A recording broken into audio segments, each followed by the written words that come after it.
সুপ্রিয় দর্শক আসসালামু আলাইকুম। যুবকের নতুন সবাইকে স্বাগতম। আজকে মূলত চলে আসলাম আবার আমাদের ডেলিভারি ভিডিওতে। তো বেশি কিন্তু আমাদের প্যাকেটিং কার্যক্রম চলতেছে, দেখতে পাচ্ছেন প্যাকেটিং চলতেছে। এটা হচ্ছে আমাদের মেবি যাত্রাবাড়ির এক বড় ভাই অর্ডার করছিলেন। তো তার গাছটা যার সময় ভেঙে গেছিলো, তারপর আমরা একটা গাছ রিপ্লেস করছিলাম। পাশাপাশি কিন্তু আবারও আমরা আরেকটি গাছ রিপ্লেস করেছিলাম বিগত 30 তারিখে। তো এখন পর্যন্ত কিন্তু তার মালটি আসলে সুন্দরবন কুরিয়ারের মাধ্যমে এখনও পৌঁছাতে পারিনি, হয়তো বা কুরিয়ারের চাপ বেশি পড়ার কারণে মালটা এখনও পৌঁছাতে পারি নাই। তো সে কারণে সে গাছটা মারা গেছে।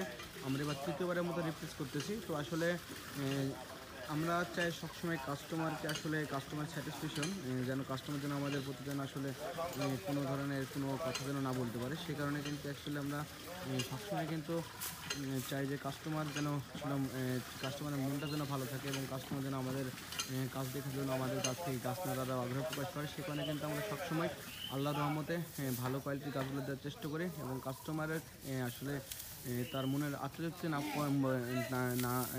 না পূজা পর্যন্ত কিন্তু আমরা তাদেরকে হচ্ছে গাছগুলো ডেলিভারি করে থাকি। তো যারা আমাদের কাছ থেকে এরকম কোয়ালিটির আম গাছগুলো নিতে চান, আমাদের সাথে এখন যোগাযোগ করবেন। সবাই ভালো থাকবেন, সুস্থ থাকবেন, যুবকের পাশে থাকবেন, আমাদের জন্য দোয়া রাখবেন। আসসালামু আলাইকুম।